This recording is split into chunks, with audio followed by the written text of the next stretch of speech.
संकट सुधार सबकि से निर्भर थाए।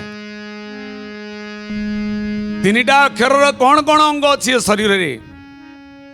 तीनिटा अंग हूँ पापुली तीन अक्षर, अंगुली तीन अक्षर, कपाल तीन अक्षर।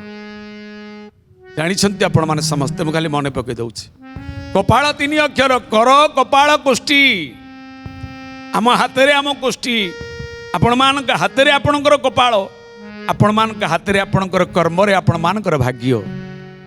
किए कहे मनीष खाली हाथ में आसे खाली हाथ में जाए ना, यह वास्तव नुहे। मनीष किसी आनी थाए एवं मु आपण मानकर क्षुद्र मस्तिष्क कहबी मनीष गला बेले नहीं कि जाए। आनी थाए कौन आ गला बेले नहीं कि जाए कौन?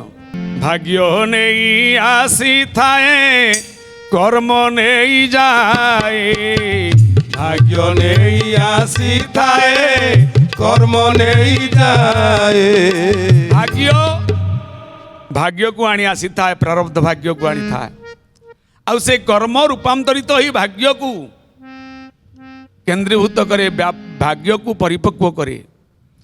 भाग्य और कर्म ये मुद्रार उभय पार्श्व, प्रारब्ध हो क्रियमाण हो संचित हो, भगवत गीता हो भागवत हो पुराण हो दर्शन हो वेद वेदांग हो सबूर मत अनेक थिले लक्ष्य हूँ एकमात्र